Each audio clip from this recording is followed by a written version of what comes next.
Ladies and gentlemen, welcome back. Welcome to session 2, which is called AI as a Catalyst for Disruption. Please put up our PPT stack on the screen. So what we're going to be discussing during the session is as follows. AI is having a huge impact on the daily activities, the way we make decisions, the way we create values, and the way people interact with each other. And at the same time, we're not talking about the technologies per se. Rather, we will be discussing changes in the processes. As part of this session, we will try to take a closer look at what has changed as of today, because AI has been with us for several years. And jointly with our experts and speakers, we'll try to think about the outcomes through to 2035. It's going to be a foresight session in the form of a discussion. There are no questions or answers that we have prepared in advance. We'll just play it by ear based on what our experts have to say, and then we'll try to deep dive into the potential outcomes and prospects. During the session, we will try to cover such issues as the domains to be mostly impacted by the AI, the opportunities and threats stemming from AI development and deployment. And people in the room will also have a chance to state their views as part of the interactive poll, and then we will sum up the results. So let me introduce to you the speakers. It's great to see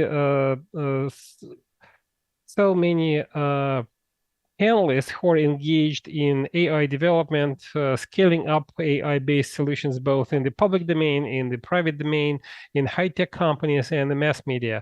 All our panelists are practitioners with a huge experience in deploying digital projects, AI-based projects, shaping digital strategies, and innovative product development.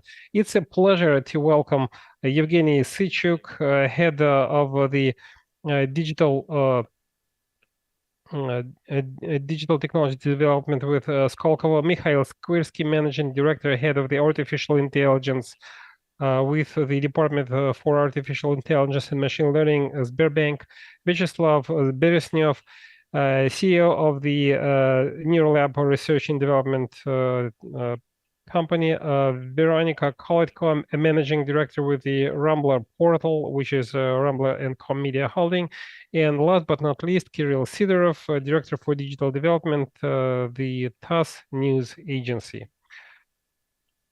Well, as you can see, the pool of panelists is quite wide-ranging, and their expertise will help us deep dive not just in the theory, but also in the practical experience of rolling out AI tools in economy, governance, and social processes. I suggest we start our discussion with the key domains that will be primarily impacted by AI.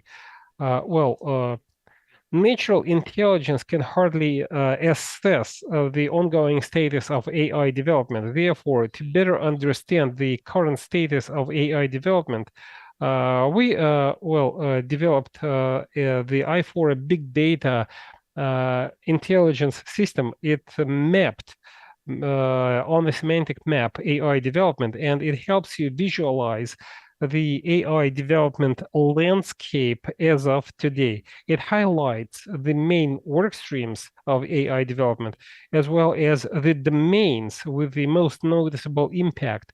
Ultimately, we have highlighted the following hotspots, so to speak. These are the work streams which see most of the changes. They include customer relations management, strategic decision-making, and strategic-making decision support, monitoring and controlling the processes, HR resources management, and other domains linked with automation and data digitalization.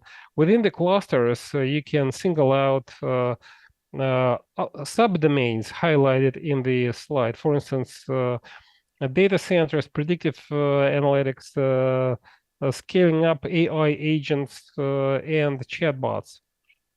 However, to make our session structured, interesting, and valuable, we suggest that this landscape that combines thousands of various domains should be broken down into three buckets. The first one is governance and management. How do we make decisions, and how will decision making by the public authorities and private sector, given the development of AI and AI agents, change? The second bucket is economy. Some AI models can create more value. It impacts competition, the structure of the economy, the professions out there in the market. What are the barriers for launching new products, and so on and so forth. And the third bucket pertains to changes in the society, the relations between the people. What will a person look like in the new normal that is already here? And our experts will try and give you more details on the way AI changes governance, economy, and society, and what are the trends that we will be impacted by until 2035. However, before we give the floor to our experts, I'd like to address a question to the audience. What does AI change in terms of governance, economy, and society? Is it an opportunity or a threat? Please scan this QR code, use the hyperlink to share your view with us.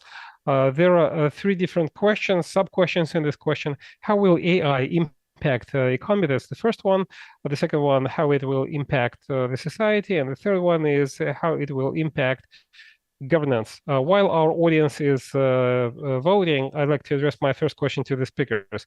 What's your take on this particular question? Is AI more of a threat or an opportunity? I would say AI is the new normal, which is already here. We can't do anything about it. We have to accept it and find a role for it, because the new generation uh, cannot imagine a life without a smartphone or a tablet or AI. Right now, the younger generation uses AI very actively. They write their essays with the help of AI. And when we hire people, when we hire new correspondents, the problem for us is to discern whether they wrote an article on their own or with the help of AI. We just invite them to our office and we shut down the internet, and we see that they cannot write an article. So it's a new normal. It's the tough new reality. You have to double check whether it's a person who is the author of an article or the AI. Any other takes? Well, just like any technology, it's an opportunity primarily because it's a way to achieve goals that you couldn't achieve in the past. For instance, you can now reach KPIs in business that were unattainable in the past. And it's up to a person. It's a choice, and it's up to you whether to choose it or not. Good afternoon. I would say that AI is an opportunity, but uh, in the economy, it's definitely in the economy domain, it's definitely an opportunity, and I don't see any negative things because it reduces the number of jobs, but it's an advantage for the economy. As for the society, there are multiple risks that are created by AI. These risks are skyrocketing. They're very significant, and AI might have a negative impact on the society. Uh, as for the opportunities, well, it makes our lives more convenient and comfortable, but the negative consequences are not on a par with the opportunities in the society domain. Thank you so much. Well, there is such a thing as, peaceful atom, nuclear weapons. Much depends on the application. So I would agree with the previous speakers. You can use it in for peaceful purposes to streamline your production and streamline your governance. But the Middle East chain of events shows that AI can be used for negative purposes as well. So you have to discern between the bad and the good. Let me wrap up. Uh, this discussion being a lady. It's great that we agree with all the panelists that AI paves the way for huge opportunities. AI as a technology offers technologies, opportunities that will boost various domains, but it's up to us to properly use it and properly understand its advantages and disadvantages, strengths and weaknesses. AI, in any case, should be controlled by humans.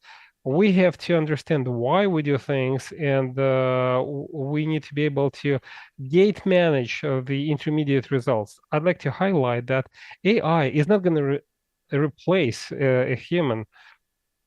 AI should be perceived as an assistant and an additional resource to achieve some good and honest goals. Thank you so much. I believe that the public opinion poll results are ready. Please put them up on the screen. And let's find out what our participants think about AI. So in terms of governance, 75% of the people in the room believe that it's an opportunity. In the economy, the bucket, everyone agrees that it's an opportunity. And as for the societal bucket, well, it's a split opinion. People believe that it's more of a threat than an opportunity. It's a good starting point for our panel discussion. Let's move on to talking about these buckets separately. Let's focus on governance first. So the way we're going to structure the discussion is as follows. We have a couple of experts on every track. We will address basic questions to them. They will share their views, and then other panelists will have a chance to state their views, take follow-up questions, and so on and so forth. So my first question on the governance domain goes to Evgeny Sychuk. Well, Evgeny, we see a shift of balance between the human and the decision-making algorithms. How do you think the governance process is going to change, and how do you think the role of a manager, a leader, will change? What do we expect in terms of transformation? Well, my personal viewpoint is that the AI will account for the lion's share of managerial decisions. So the management is going to be transformed. Managers will no longer be knowledge pools, so they will just be tasked with assessing AI models. And artificial intelligence, in terms of management, is an exoskeleton, if you will, that will boost the intelligence capacity of a manager, control functions of a manager, and so on and so forth. Thanks to this exoskeleton, many of the human functions will be automated. So AI is a smart automation. As a consequence, we'll see a flattening of hierarchical structures. Over time, organizations will become flatter. What it means is that the decision making is gonna be faster. Actions are gonna be more proactive. Responses will be more accurate. Will become faster. Will become more accurate, precise, and stronger. In a nutshell, this is it. Thank you so much, Evgeny. I'd like to draw your attention to the map of threats and opportunities developed by iFora. What are the main opportunities? Data-based decision-making, faster decision-making, and higher precision in controlling processes. As for the threats, shift towards the AI from human, vague areas of responsibilities, and higher worth of errors in managerial decisions. Do you see any other opportunities or threats in this particular bucket? Well, decisions have always been made on data, have always been based on data. AI just speeds up the decision-making process. That's the third iteration of AI use.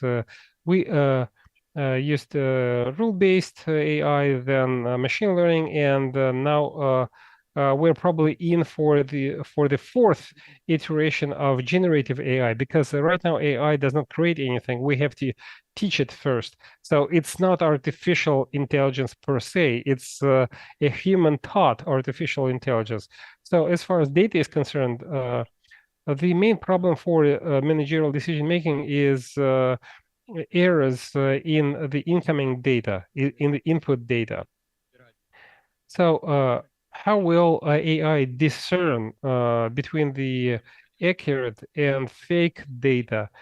I believe that it will be up to the humans to analyze the outputs and then assess the realistic nature of the outcomes provided by the AI. The problem right now is that people trust too much AI, and they do not double check the outcomes. And this is what we see all the time in various reports, publications, and even news media. People just copy and paste outcomes of AI models. So you have to have critical thinking to be able to analyze the AI outputs. Or you should have a super benchmark with very few experts who will have access to it to verify the most precise data. And many companies develop their own AI systems because they are concerned about using open models, since they could be backdoors, and these backdoors might lead them to a deadlock in a decision making. For instance, let's take the smartphone market. iPhone killed off Nokia despite the fact that Nokia owned 85% of the market. And Nokia CEOs did not believe in smartphones. They only believed in simple phones, and that's why Nokia was killed off. So if you just input data into AI and ask for answers, you might find yourself in a deadlock, and you will not be able to get the desired result. How do we avoid the intellectual degradation? Well, let me give you a different example. Let's take high schools as an example. High school students could use textbooks, but now all they need to do is just ask a neural network for an answer, and they will get an answer. How do we avoid this intellectual degradation? We won't be able to do that. I have three daughters, and I know for a fact that it's useless to do anything, because it takes them 5 minutes to come up with an essay. If they ask a neural network for an answer. And for foreign nations just shut down internet for kids. So this is the only option. This is the only way. And on the one hand, it's great because they don't waste too much time on certain homework. But in terms of critical thinking, it is affected to a great extent. And by 2035, the generation will be nurtured based on AI. They will not use search engines. So they will just use AI to ask a question and get answers. And that's exactly what Sber did in its app. Ask a question, get an answer. So are you saying that Sber will compete with the AI? Let me add to the intellectual degradation discussion. I have an opposite opinion. Of course, there are challenges for the education system because, well, when I used to be a college student, you could cheat on an exam and so on and so forth, right? But when you come for an exam, and if a professor asks you to solve a task, a problem, and he is watching, you have to do this. You have to do this on your own.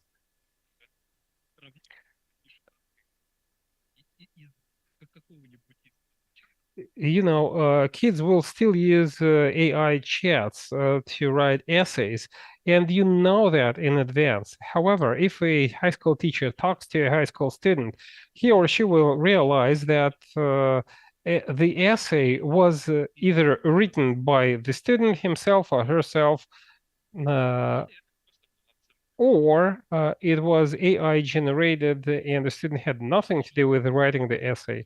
As for double checking, just put a student in front of you and ask him or her to write 2 pages, an essay, 2 pages long. Well, at a high school level, I guess we can fend off the threats, but what about governance in general? Because we're talking about public authorities, private companies, governance and management. How do we avoid threats in this regard? Well, in terms of governance, nothing much changed because you have a manager with his area of responsibility. He or she gets data and information from his or her subordinates in different forms. It doesn't matter. In the past, managers could get data from CCTV cameras bypassing his or her subordinates. So I don't think not, much changed in this domain.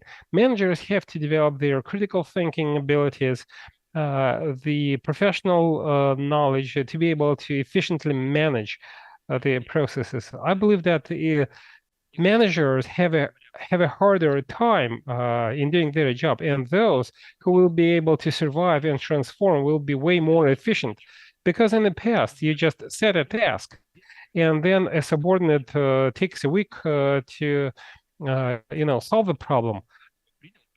A week later, you get the results and you're fine. And now you set a task, and an hour later, you get a solution, and you have to come up with more tasks for your subordinates.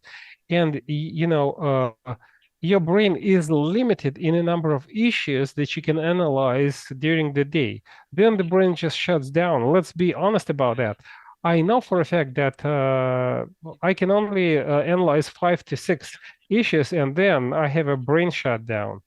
And usually it happens by the middle of the day nowadays. So I'm afraid that we will have to sweat rather than degrade. Well, continuing the AI in governance, experts actually say that the main task for any company for the next 10 years will not be about deploying AI, because AI will be deployed in any case. It's not going to be about infrastructure development. It's not going to be about data mining and processing. It's going to be more about organizational changes and organizational reshuffling. For the AI to be efficient and effective, corporate processes will have to be adapted to AI. Some people even say that AI should be put in the center of a corporate structure. And unless we follow in these footsteps, we run a risk of automating wrong business processes. And by wrong, I mean obsolete. For instance, we will just automate information garbage. And organizational reshuffling will require reinvention of the companies, and much resistance will be put up by the staff. People are very conservative. They are not ready to change. People are always concerned about the fact that the evil AI will replace them, will rob them of their jobs. And it's another problem that we're going to have to deal with in the next 10 years. Let me follow up on that, because Evgeny raised a very important issue in his previous comment. We're discussing the governance in general. Let's talk about different levels of governance and AI application at different levels of governance and management. For instance, in Rambler, we actively use AI in developing various product-related hypotheses. And we generate lots of hypotheses within a very short period of time by identifying the problems that we want to deep dive and the solutions that we want to potentially find. We can even test some of the hypotheses in a sandbox. We have synthetic users who reflect our target audience, broken down by age, by sex, and so on and so forth.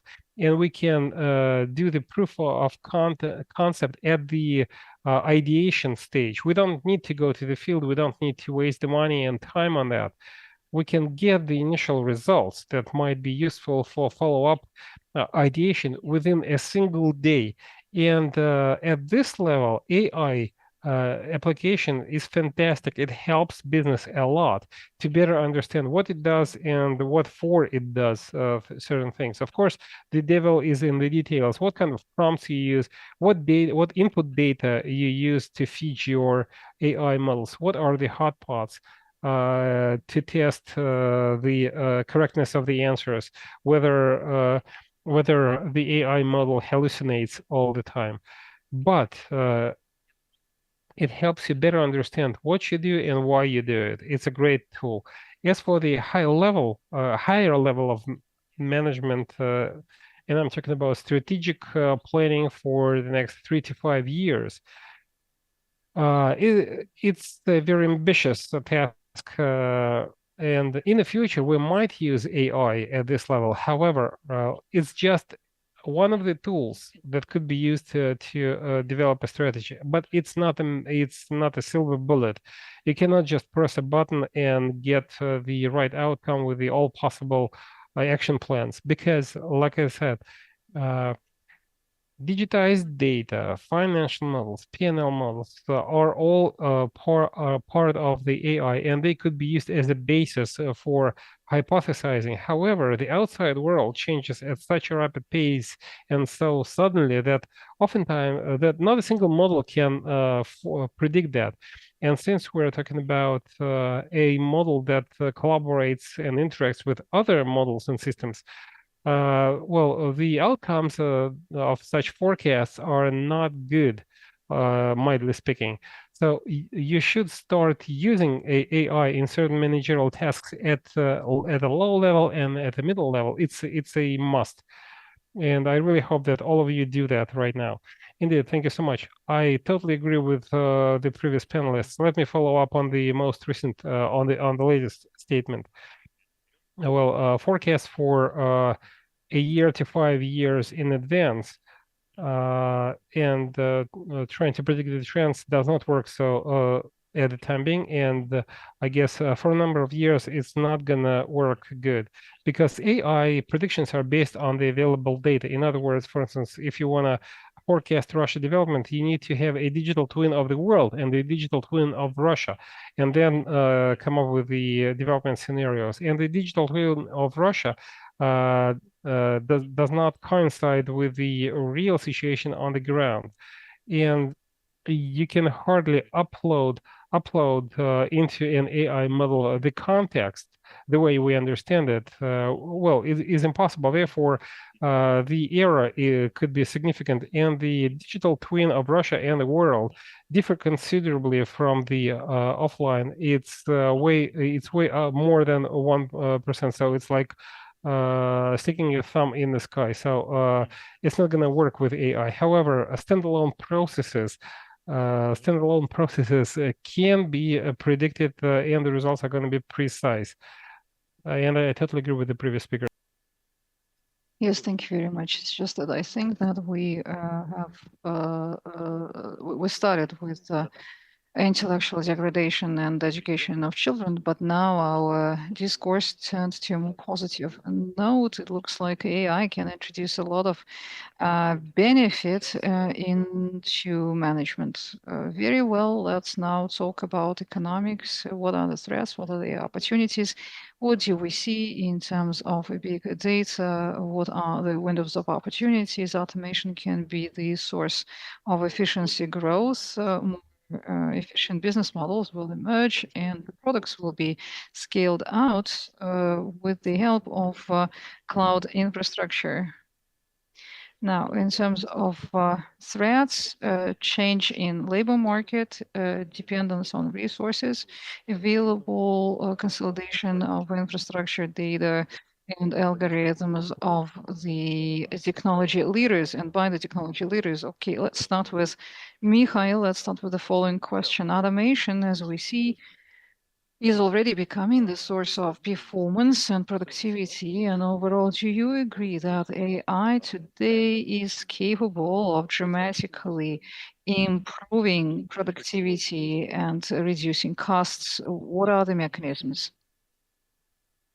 Well, there are two areas of AI that people tend to separate. There is the classical one, which includes computer vision, the simplest chatbots, recommended goods, is part of our life that we these days no longer notice. We go online and all the search results, they are AI based. We enter our offices using biometric data. Quality control at different production lines is already equipped with AI. It's something that has already penetrated our lives. Speaking about generative AI, though, it is still relatively young. So it's not like uh, we can claim that it has already produced a major economic impact. Now, objectively speaking, what we already have is substitution of classical AI with generative AI in many locations. The old recommendations are now substituted by transformers. It's 2% more accurate. You may think it's little, but 2% up in any company is a major breakthrough. And companies employ hundreds of people and they spend billions of rubles to gain such an increase. Another line of work that's been affected by generative AI is IT. AI is now used in IT, and you have seen all these graphs, the number of tokens going up, but there is another graph which shows how many junior IT people are hired in the United States.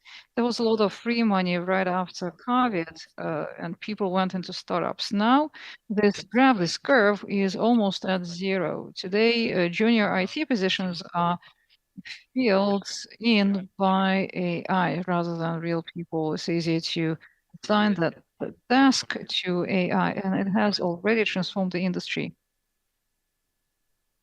In the past, there was a lot of free money. You remember the banners 2, 3 years ago, all over the internet. Go and work in IT. You'll study for 2, 3 months. You'll start uh, gaining a lot of money. But in Russia, we observe the same trend. If you are a graduate of a top university and your skills are top notch, you will be hired still. But if you attended a 3 month course, but you do not have any real expertise, the labor market is no longer for you. As to IT, yeah, so IT is already affected, like I said. Another profession, consulting. Consulting intelligence, they are being transformed by AI. In the past, to collect information, to structure it, to draw a presentation, that was difficult. You had to have special people, special skills. But now, people are managing quite well on their own with the help of AI. It's You can produce many more iterations with the help of AI. There is also a reverse process, something that we have just started noticing. It's something that I'm keeping an eye on. So one thing I noticed like a month ago, well, we are used to the world where AI was free. You could always find a free of charge application. You could always find a free answer from whatever, DeepSeek. On the other hand, even if you charged something, it was not expensive, $10, $20 for a subscription, and generally you got a lot of tokens that often you could not use. But now there is the open cloud, open road, and I keep hearing from the colleagues more and more often these days, well, I um, did this job with such and such neural network, and I attached an open router to it, and I paid $20, $50, $100 per task. And these numbers are comparable to human wages. You could have hired a human being to do the same task. I think it's something worth keeping an eye on. This trend. So on the one hand, the models will become more efficient. In the past, all the developers said, okay, let's build a bigger model, more iterations, high quality. Yeah. Well, we'll reach that ceiling. Now the question is in performance. Now everyone will focus on making sure the models are compact, that they do not require too many iterations. And I think that we will start rethinking economically what are the best use cases, use scenarios for AI, where AI should be used and where it shouldn't be used. Okay, so we're going to automate this function, and this is going to save us that much wages, but we'll have to pay for tokens that much, and then you'll have to take a grown-up decision. We'll see where this trend would evolve. Yes, thank you. And I have a question to Vyacheslav. In the last several years, we have been seeing several trends. AI, a lot of startups, a lot of companies that make interesting developments on the basis of existing global neural networks. On the other hand, we are seeing certain concentration. There is a limited number of majors who are the trendsetters. So from your point of view, which way the market is going and an association, what kind of role it can play to consolidate the AI potential?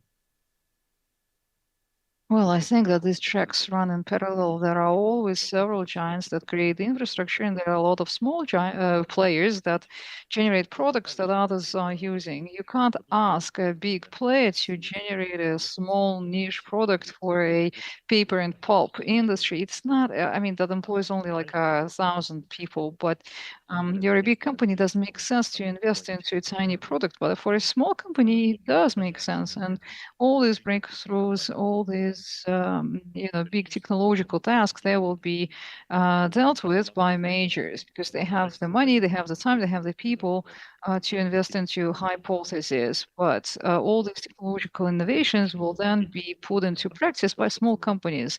A group of startups stands aside where people come together to solve a specific task, sell their solution later. I think that this kind of approach will always exist. They will, I mean, you either you start as a startup, then you either evolve into a big tech, or you sell yourself to an existing big tech. It's something that has always happened and will continue to happen.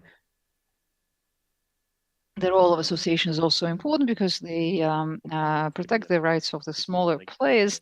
The big players can always open whatever doors, and the small company, even if a small company has an office next to the important people who take decisions, for them sometimes it's very difficult to get through to them. So an association, every association is important. Economically speaking, there are two dimensions. It's something that you spoke about. It's going to change the business processes in some companies. Some management processes are already being optimized. Of course, people are reluctant to adopt this technology, but they will adopt it. Some processes will be automated, hierarchies flatter, companies will become more dynamic in the picture of the world. In some industries, the logical business models will change. The companies will either disappear because they no longer will be needed, or they will have to transform their business model, rework it substantially because AI enables, or rather democratizes, so to say, access to the market. In the past, a task would have required thousands of people and man hours, right? But now you can hire 2, 3 people, and together with the help of AI, they will be able to generate a project or create a product. So if you look at the analysis that today is published in the society block. You don't see any risks highlighted. In the economy block, you only see the business model. Well, probably we don't have enough data to do any forecast. So the model that analyzes this just doesn't know that other options are also available. We live in the fast changing times. We don't have answers to all questions. And in the online, you can't find you can't find the research about absolutely everything. You can find a lot of research, but not everything is research. You can see that it's working. You can see that the promise is huge, but we don't know everything yet. In terms of generative AI, it's still in the pilot stage. It's still an experiment. We don't know how it's going to be used and where it will be efficient. Classical AI will not, and it did not create any super new innovative models in the economy. Yes, there are some enhancements, some improvements, but the society did not change dramatically. The society, the implications are not absolutely clear. That's it. Well, can I disagree with you on one of the points that you brought up? Did not create any new models, didn't change, didn't disrupt the economy. What about Netflix? Well, yeah, there are some companies that were able to make money with AI, but it's something that did not exist before. It's a whole new industry, a whole new world. Well, yeah, probably, yeah, you are right. And probably we'll be able to name a dozen companies that changed our lives and change the habits of people. Well, actually, yeah, I was going to ask you about business models. It's wonderful you mentioned Netflix. What other business models do you expect to flourish with AI?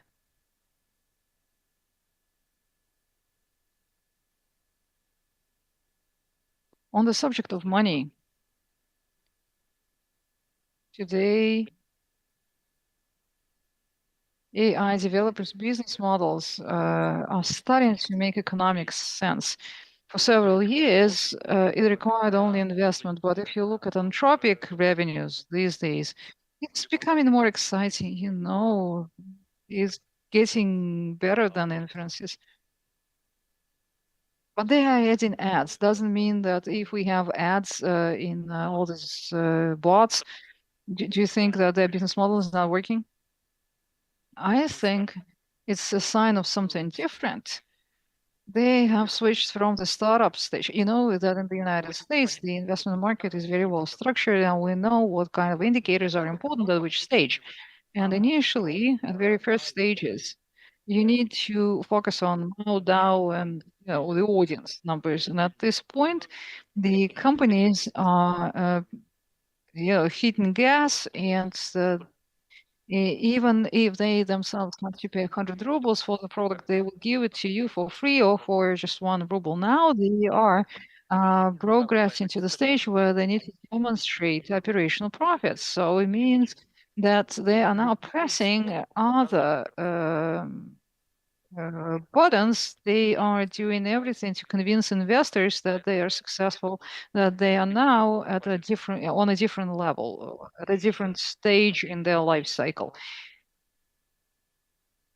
Look at the chipset manufacturers. I think NVIDIA, right? And NVIDIA is the uh, company with the highest capitalization and the data centers. Exactly. We see whole industries that did not exist before. And now there are industries emerging around the generative model. You've got chipsets, you've got the data centers, you've got the actual models, OpenClaw, and all other stuff. You all connect an open router. You don't have a model per se, and you channel these tokens to derive benefit out of them. But I think they are free for now, but in time they will start charging money when you get a strong agent that knows how to use the tokens. You will be willing to pay not only for the tokens but for the agent itself. On the subject of data, this growth of AI is based on data. In classical there is capital, there is labor. You can,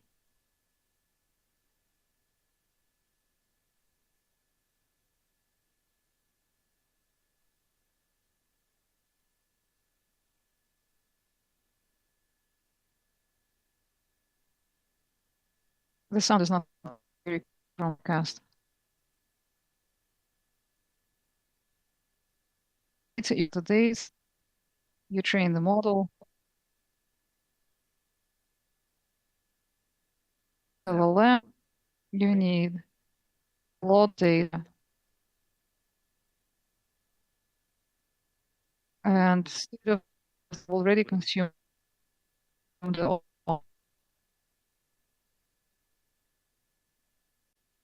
kind of data can be further added.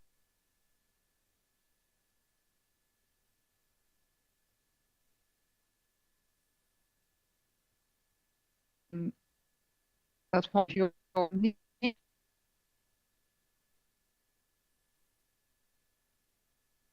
There is bad connection. The sound is not clear. The speaker cannot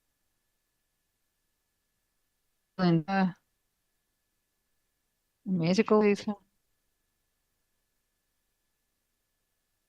According to the institution, people can retrieve their own medical data and share it with others, but the current infrastructure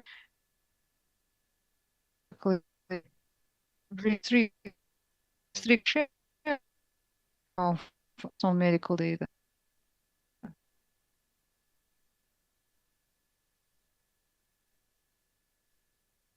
Insurance is, I think, most people share the medical fees to get high quality service, but the Ministry of Health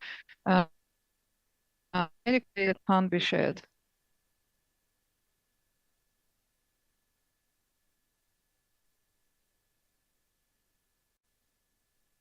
Documents,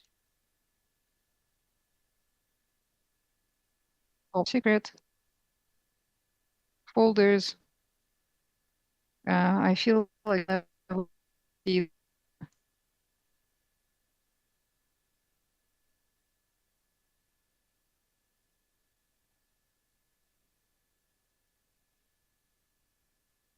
official just saying allow not allow to read of mistakes regardless of how much data we upload. And the experts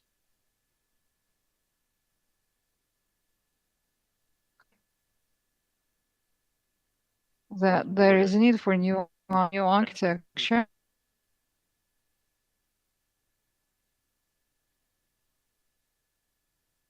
will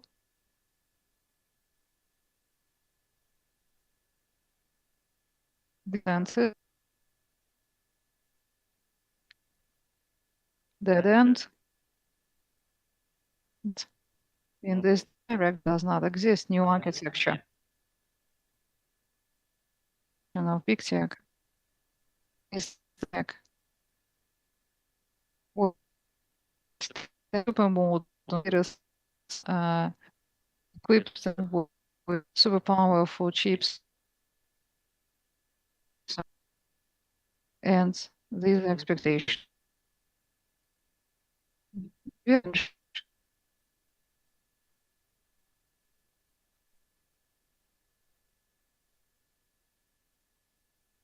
Synthetic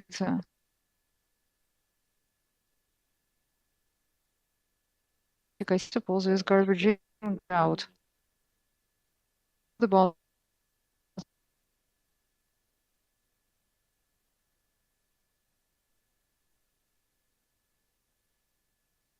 We use synthetic users. We weigh all the risks. We take a very focused approach. we use synthetic users to sort out the least plausible results, or the least plausible hypothesis. We generate content. We have certain processes associated with that. And we've got generative LLMs. We decided at first to migrate our routine jobs to GenAI. And various atomic tasks were automated. Optimization, looking for themes that are in demand today in the internet, setting the tasks. We automated all of that. We reviewed the results. We got feedback from our working group, from the writers in the editorial office. We decided that we are getting the results, but not exactly the ones we wanted. So we made another step.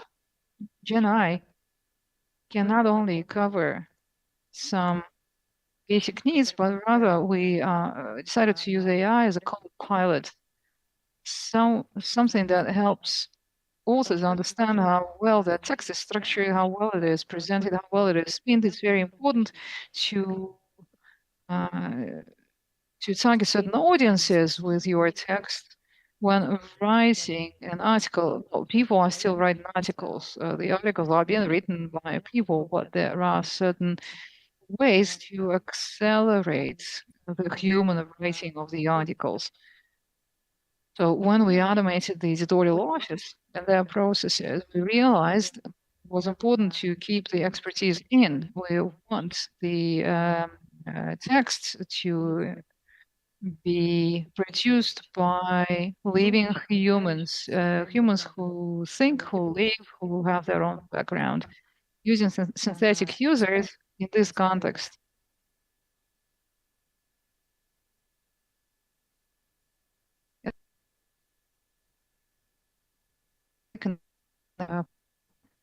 And the figure can be translated, making it trade.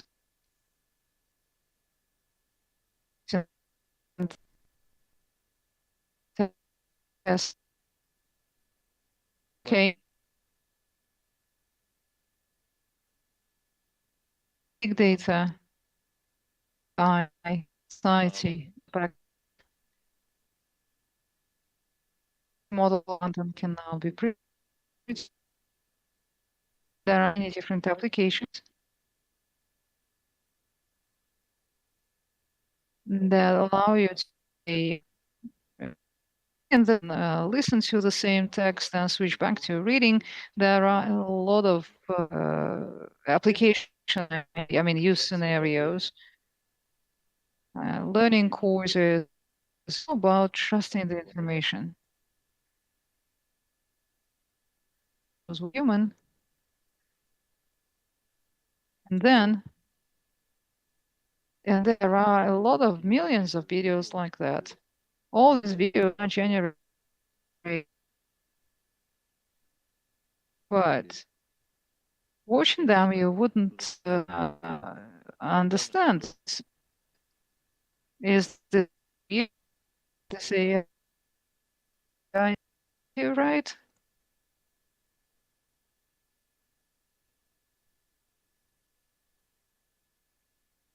That are we going to use AI? No, not. I won't ask.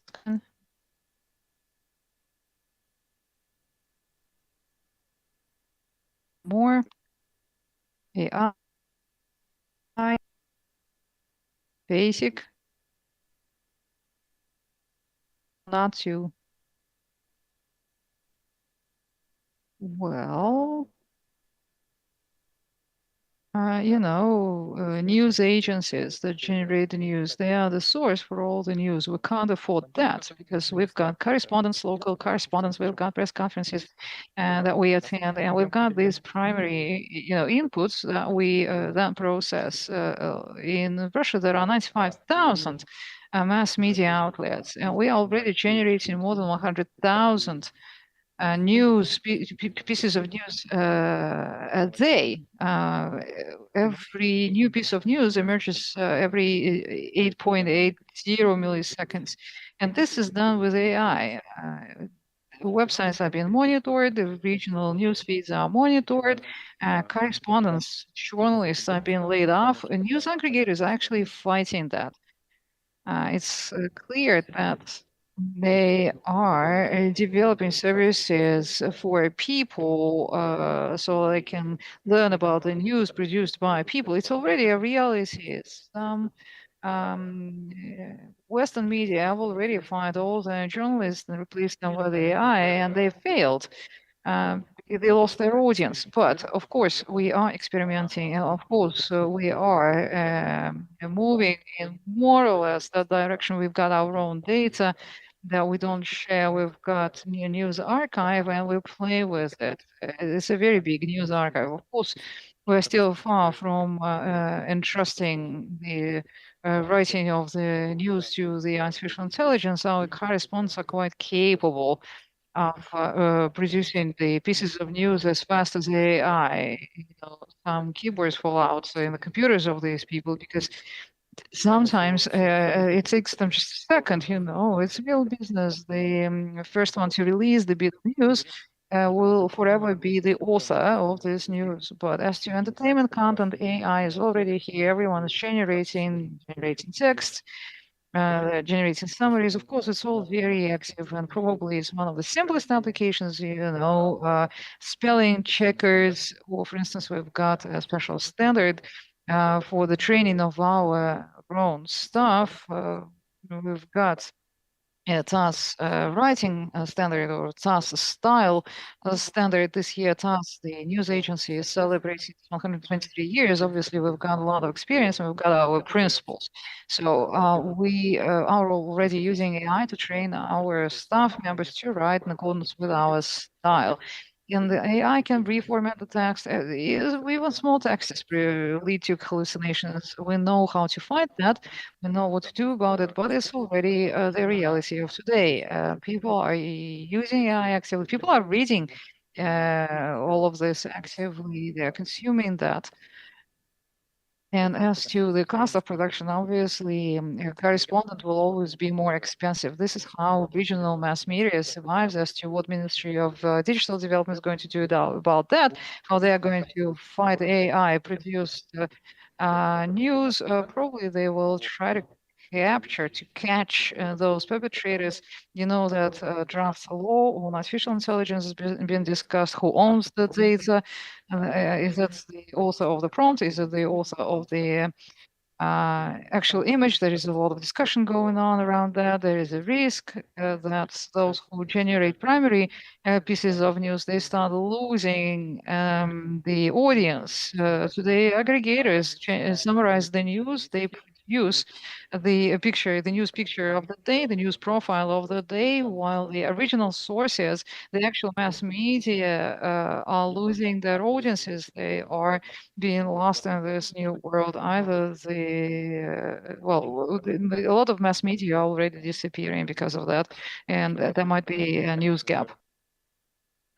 As far as the data is concerned, everyone tries to use their own data if they develop their own models, and they don't share the data. For instance, if Rosatom comes up with a great AI-based model, Rosatom will not share information on that because it offers a huge advantage over competitors. Because it reduces the cost. And I believe that there are lots of AI-based models that we're not aware of, but we will learn about them later from the history textbooks because companies might make $130 trillion. Veronica, my next question goes to you. What is the way do you think the way we approach sources of data is going to change? Because Kirill mentioned that now it takes several seconds between the news update and the published article. How do we maintain authenticity and discern between true information and misinformation? That's a great question. Actually, our portal has already solved this problem. We are on the way actually to solve it. We want to be the place users come to because they can trust the veracity of the information that we publish. And the news that we publish come from trusted sources. Secondly, the solutions that we offer to our users, for instance, the summary service mentioned by the previous panelist, is something that we do in a different way. We do not just summarize the news updates, and it's not just about uh, learning about the most recent news. We give our users hyperlinks to the sources of the news. And I believe that this is the right approach. First and foremost, we demonstrate that these are the trusted sources, federal mass media that can be trusted. And secondly, our summary service gives a cross section and one of cross section without the so-called emotional swing. You are right in pointing out that people get tired of AI slop. They actually coined a term for AI generated content, AI slop. And another thing is that the audience is sick and tired of emotional instability and the cognitive pressure when there is too much input data and you try to follow the news in Telegram, in social media, on TV, via radio, lots of sources, and you have to digest all this info. So our objective was to offer a cross-section of news updates, which reduces the cognitive pressure because you can use the very same platform to get info from various domains, including news. And secondly, we eliminate the uh, emotional pressure. So our stance is as follows: we use only trusted sources, and we show our users that the source is actually this or that federal mass media, and then we offer them clickouts. My question goes to all the panelists. We see that AI generates content and it actually changes the user experience who digest this content. What should we expect in terms of communications between humans, platforms, AI agents, and so on and so forth? What's your take on the upcoming future? Let me follow up on the previous question first. I believe that the society bucket is interesting, but I would broaden the scope as opposed to what you mentioned in terms of challenges and threats. AI has a huge impact on the relations between males and females, parents and kids. And there is a concept of a third parent, right? And some people even say that it's a concept of a 3.5 parents because kids see more than their parents. AI has an impact on interhuman relations. AI is very disruptive on the institution of human relations. Let's say you are a young baker, you join a company and you see that there are experts, there is a foreman who is a pundit, and in the past you would turn for a piece of advice to a specific human. In an ideal picture of the world, you will have an AI assistant on your screen. And that means that there is no hierarchy in the company because you can solve any problem by using your tablet. And you don't even know whether the task is complex or not. And of course, much depends on conditions. However, 80% of ChatGPT users cannot recall what they talked to the model about 5 minutes before. And naturally, cognitive functions of people are affected. However, this process is yet understudied. This is a broad topic. The consequences and the impact are not that obvious. So I believe that the social bucket is probably the most interesting one. And the LLMs are now religiously biased, politically biased, gender biased, and so on and so forth.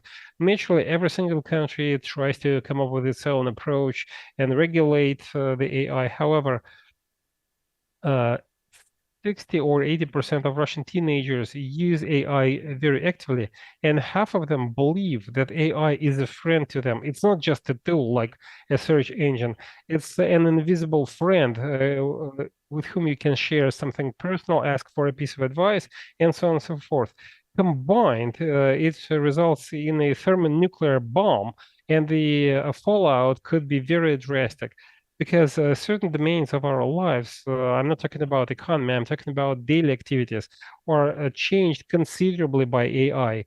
And some of these elements are not obvious. For instance, when the Israelis shipped pagers to a certain country, and then several years later, all of them exploded at the same time. So we have no idea what's going to happen with AI down the line. And by the way, maybe AI might help us predict that. However, the answer is probably no. So the AI impact on the social bucket is not that obvious. It's definitely a challenge. If we don't do anything, the consequences are going to be negative and very much so.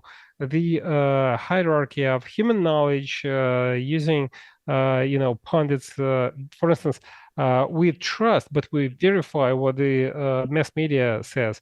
However, if your super tool is always in your pocket, you trust it, and you do not question the outcomes. However, it's very politicized.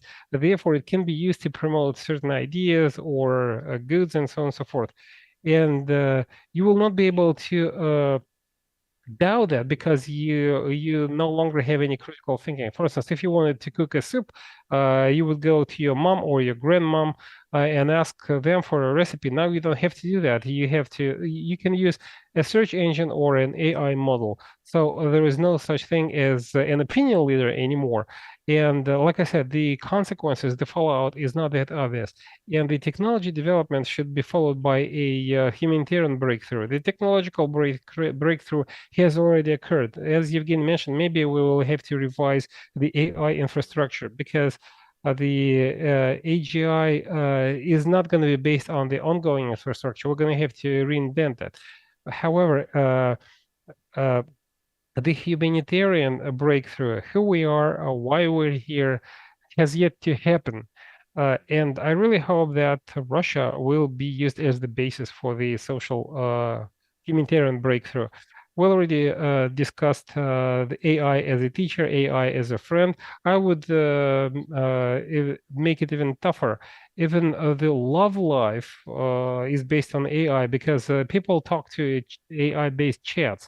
And given the fact that robotics are developing at a rapid pace, it's going to be a social nightmare. How do we live in this world? Well, like I said, it's inevitable. It's a given. And actually, it set me thinking. Well, in the past, we used to have shift gears. We stepped on the brakes, but now AI assistants are part and parcel of any car.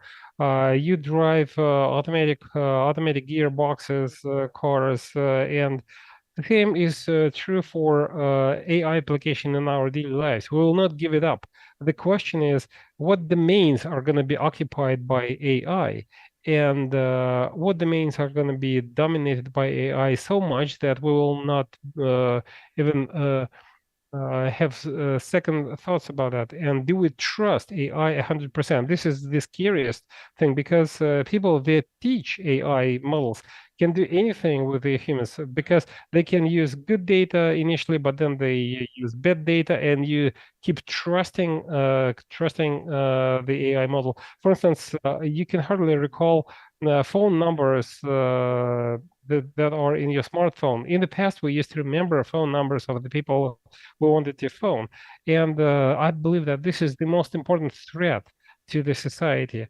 We are so relaxed, we are so trustful to these models that when you start asking sensitive questions, you might get weird answers. And while we do have critical thinking, the younger generation, and someone mentioned 60 to 80% of teenagers who are used to getting answers from the AI. The world has changed. They believe that this is the way to answer a question. And when you don't memorize anything. You just trust the answers provided to you by the AI model. So I believe that in the society bucket, AI might be scary. Sorry for interrupting. People talk about the clip thinking, the uh, consumption of content, and in the creative industry, AI is is widespread. Uh, Engineers solve their technical tasks, but talking to AI is like content consumption, because you just ask AI for a piece of advice. You consume this content and then you forget it. And the best content consumption is reading. When you hold a book, you read it. Audio is worse. Video is even less effective. And AI shows you something, you use it, and you forget it. So everything you mentioned, you're totally right. Uh, I'm not saying AI is bad, but AI is inevitable. Infrastructure is designed for AI. People are used to using AI, but there is a problem. We need to solve it. In education, it's a fundamental problem that we have to start handling right now. I think it's a great way to wrap up the discussion on the society bucket. So let's address our next question to the audience. Please scan this QR code and please respond to the very same three questions. How will AI impact the economy, the society, and the management? Please display the QR code on the screen. And while people are scanning the QR code, I'd like to ask every panelist to share a single piece of advice with an ordinary human being.